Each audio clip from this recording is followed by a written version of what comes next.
Hey everyone, welcome to At Even Strength, which is your all access pass to women's hockey. It's brought to you by Black Rosie Media. And whether you're a longtime fan or just discovering women's hockey, At Even Strength brings you all of the smart, honest, and passionate coverage women's hockey deserves. Hi, I'm Rachel Donner. I'm a regular co-host of At Even Strength, and I'm so thrilled to welcome Ashley Mouzon, who's part of the Black Rosie Media hockey family here for this post-game show after the USA versus Canada game. And of course, our fearless leader, Erica L. Ayala, along with Joe Dabney, are in Milan Cortina covering these Olympics. And we'll have more content for you with the aftermath of this game.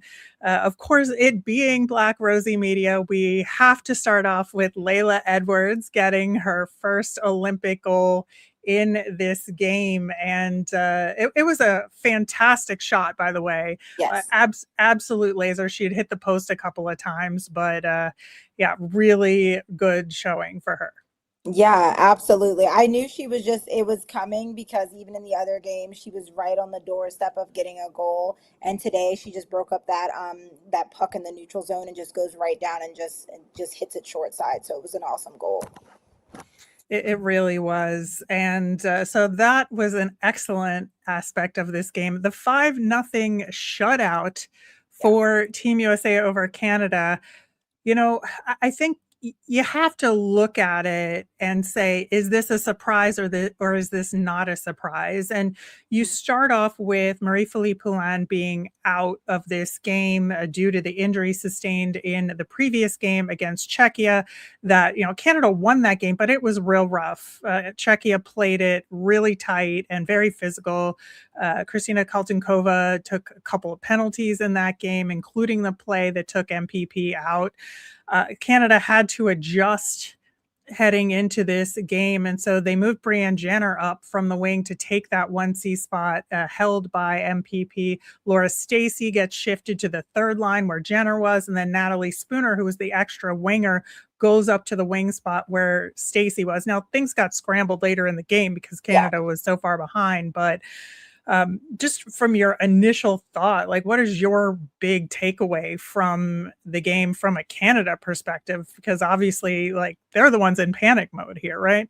Yeah, it seemed like they were just playing from behind the entire time. I mean, like the ice was completely tilted the whole game. I thought at one point it would get to a point where Canada kind of was showing some more momentum in the game, but they just couldn't find that momentum at all. And then with the constant offsides calls, even during their own power play, it was just they were killing, almost like shooting themselves in the foot. Like they weren't really being forced to make mistakes. There were just a lot of unforced errors out there. And those offsides, that's what was really getting me every time the whistle blew and it was an offside. I was like, that has to kill not only the momentum, but also their mental energy too. Like it kind of grinds away at them a little bit. Like, hey, we're making these silly mistakes. Like, what is going on? And it wasn't just having MPP out. It was just also when they're out there, they're playing for her. I'm sure they were like, we're trying to get this win for you. And then they just had a lot of unforced errors and silly mistakes, and it just kind of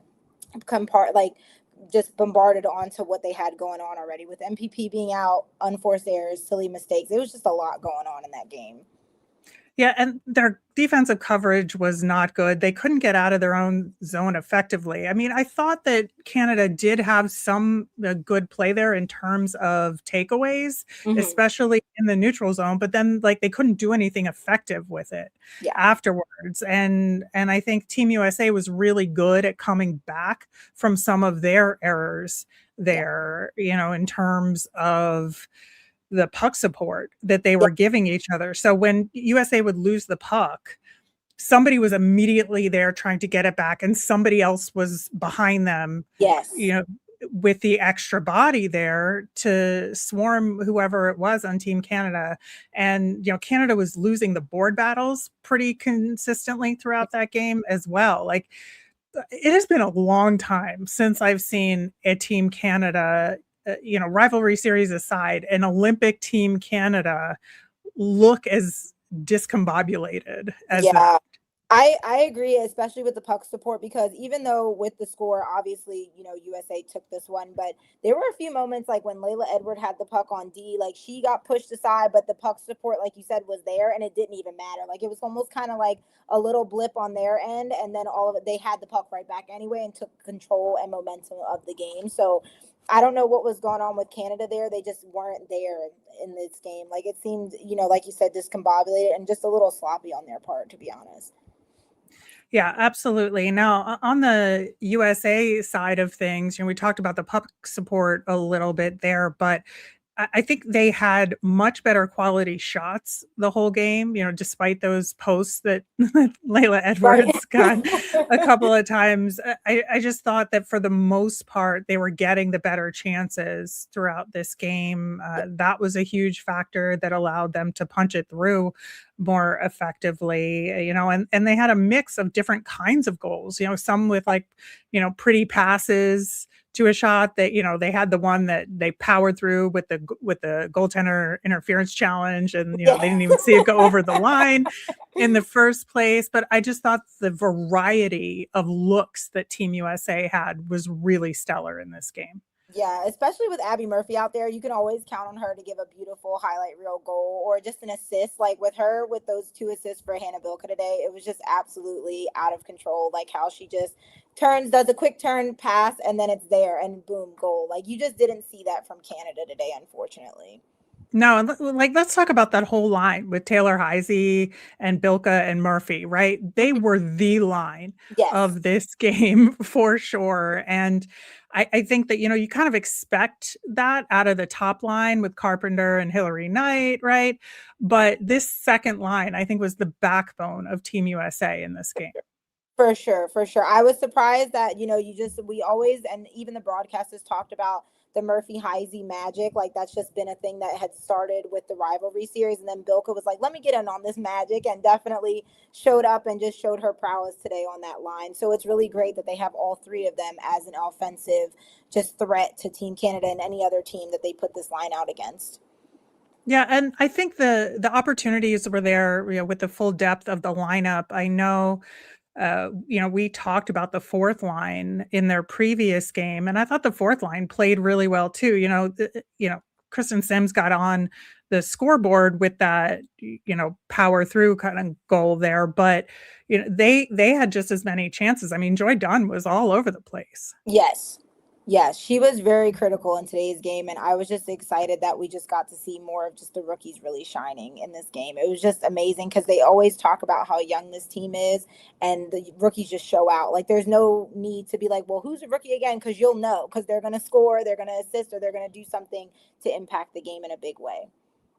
Yeah, and then on the blue line side of things, like Caroline Harvey continues to have a tremendous tournament here. She had a goal and 2 assists in this game, but the blue line was just doing its job effectively for the majority of this game, and you saw, Canada struggle to get those quality chances. They didn't have the shot total that they would normally have here. And I'm still kind of in shock about how Canada played in this game. And I'm trying to figure out, was Team USA that good, or was Canada that bad, or was it a little bit of both here? Yeah, I think two things can be true at once. I mean, you can say like USA is just really good and they're buzzing, and then you could also go back to the Rivalry Series and how they swept them in the Rivalry Series, and that was a good mental push to get them going in these Olympic Games. And then they get here, and then Canada is struggling a little bit, and you're seeing it. I just think you're just seeing them struggle. And I think that's just, like you said, you're just not used to seeing it. So it's not necessarily that they're bad or maybe that they're not, going to do well the rest of the tournament. It's just that they just struggled, and we're just really not used to seeing it as fans. And as you've seen them in other Olympics and the women's worlds, they're always dominating, they're always on top, but it's like you're starting to see them falter just a little bit. Yeah, I mean, and don't get me wrong, you look at the other games that Canada played, obviously they were dominant in those games against very different kinds of teams, right?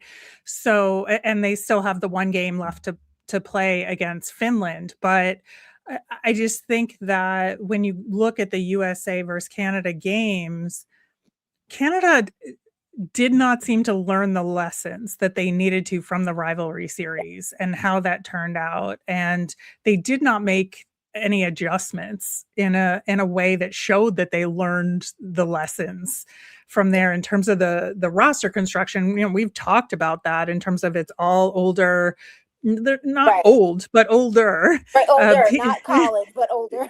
older, right? PWHL players versus bringing some of the college players. And we've just mentioned a whole bunch of Wisconsin players who are thriving, right, in the Olympics here. And USA had a much more balanced roster between some of the veterans and the younger rookies. Right. And I agree with what you said there about like how they haven't learned their lesson from the rivalry series, because they've mentioned a few times that when you bring up the rivalry series and how USA took it 4-0, sweeping them in the series, that head coach Troy Ryan said, "Hey, I'm not worried about that. I was mixing my lines, trying to give people chances." And it's like, okay, but when do you worry about it? Because now we're in it, we're in the Olympics, and then you still didn't look that great today, even though it was a preliminary game. I get it. Some people are like, "Hey, it doesn't matter, it'll matter later or whatever." But it's like, it kind of does matter though, because It it's does matter. like, you need to get your lines together, because you're going to face the same team. USA is not changing their players. So it's like, I'm not understanding at what point do you start to worry, like, hey, we might need to really reconfigure what we have going on here so that we can have a better chance at winning against Team USA. Yeah, and you know, you look at this tournament and other teams are certainly making headway here in terms of growing their programs and, you know, all the way from the bottom of the Olympic field in Team Italy up to Switzerland, you can say has shown out a little bit better as well. Sweden as showing that they maybe should have been in Group A to some degree, but ultimately, USA and Canada prep this tournament to face each other in a gold medal game. That is what they do. And Canada just, Hockey Canada just has not done their due diligence and done their homework. And I think, you know, you could look at coaching as a huge part of it, but it's like 50-50 in terms of roster construction and coaching here. Like, Yeah. was this team properly prepared for this tournament? Yeah, I definitely agree. And like I said, it's just so uncharacteristic to see them struggle in this way. But then that's where you start to see like the smarts of John Robleski on Team USA, like really pull out and give and put a lot of faith in his younger players and show that they can produce on a high level and that they're ready for the Olympic stage. And I'm not sure why Canada like didn't consider that, or they didn't consider other players over some of the more seasoned veteran players when they were configuring their roster. So it's definitely a mystery for sure. And I know it's something that a lot of fans have talked about leading up to the Olympics.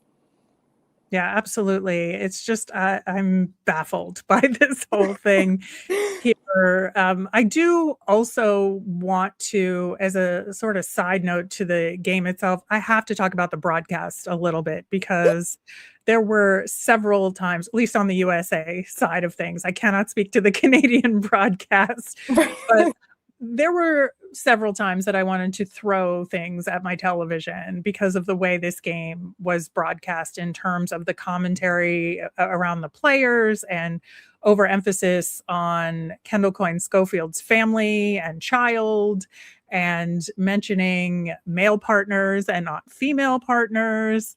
And, you know, to as significant a degree here, I just, it was infuriating. I don't know what your experience was here, I but was kind of in and out. So, like, I was working today while trying to catch the game at the same time. So, I didn't catch everything that they said, but I did see I'll go with a positive and a negative of what I saw today. So, I saw a positive that they highlighted one of the live watches that was going on in Manhattan in New York, highlighting yeah. Harlem, which is a long-standing nonprofit for that area. So I thought that was great, them getting the mention on such a large Olympic stage and getting broadcasted like that. I thought that was great that they showed them, I think, about 2 to 3 times throughout the broadcast. So I thought that was awesome, because I know not a lot of people know about ice hockey in Harlem. So I thought Yep, that I am a longtime supporter, yeah, so I I thought love that them. part was great. I was like, wow, like look at that recognition they're getting, and they have a live watch party right now. Like that's awesome. That's always the thing that I like watching as a fan, is seeing the watch parties of whether it's a teammates family, or there's moms getting together and doing a watch party somewhere. I think those are great. I did get a little confused, like you said, with the Kendall coin, with them mentioning her family so much. They definitely, I can understand where they said, oh, we have her mother mic'd up and we're going to listen in to some of that. That made sense. But when they kept talking about it and they talked about it again and then again, I was like, okay, we already saw the mic'd up segment. Why do we keep going back to their family specifically? It was very interesting. I'm not sure what the play was there. Maybe they were just hyper focusing on it because she did have the mic on today and they did show a clip from it. But other than that, I'm not really sure what that was about, to be honest. So I'm kind of on the side with you on that one. Yeah. Like, oof, it was, I don't know. I just am sick and tired of being angry at women's hockey broadcasts here. But Yeah, absolutely. Absolutely. yeah, so, aside from that, we are now in a position where, because of the postponed game between Canada and Finland due to the illness going around on Team Finland, Canada is not officially in second place Right. in the group. They'll ostensibly, in theory, they should win against Finland. In a couple of days there, but that will determine the seedings in terms of their quarterfinal matchup, and cascading for the others there. But USA has officially clinched first place in Yeah. Group A, and so they will play Italy in the quarterfinals coming up, which I think should be fun from an atmosphere perspective. Yeah. I'm very much looking forward to that, just on that point alone. Yeah, just them playing the host team will be exciting, having their fans in the stadium as well. And then we've also seen on the broadcast a lot of USA fans showing up. So I think it'll be a really cool atmosphere, like you said, to see. I'm pretty sure we're going to see a lot of USA fans, and then also to see the host nation fans as well with the Italians. I think that'll be really cool. Yeah, I think one of the interesting questions about that game in particular is going to be goaltending for Team USA, because we saw, both of the two top goaltenders for Team USA, with Gwen Phillips and Aaron Frankel, have each gotten shutouts here. And, with a quarterfinal matchup against Italy, is this an opportunity to give Gwen Phillips the start in net and then have Aaron Frankel play it out from that point, who Yeah. is absolutely the top goaltender? But what would you do? I personally would like to see Gwyneth Phillips play. I think there's no reason why she shouldn't be able to play against Team Italy and be in net for them against them. So I'm all for Phillips getting in net. To be honest, I'd rather give Frankel the rest and give Phillips her chance to play in another game and give her a full, another Olympic game on her record as she goes forward in her career. I think that would be awesome to see her in net. I do too. I think, we talked about the roster construction difference between USA and Canada, and USA getting some rookies involved in here. And, Aaron Frankel's been around for a while, Yeah. as well as Gwen Phillips, in terms of being in the conversation, but getting them both experience in, a, one and done kind of atmosphere in the Olympics, I think is important for both of them. So that's what I would do if Yeah. I'm Team USA. Absolutely. Just giving them the experience, because you have the opportunity to do so. So why not just use it and allow Phillips to get that chance? Like, I don't see why he would go in the other direction and use Frankel for that game.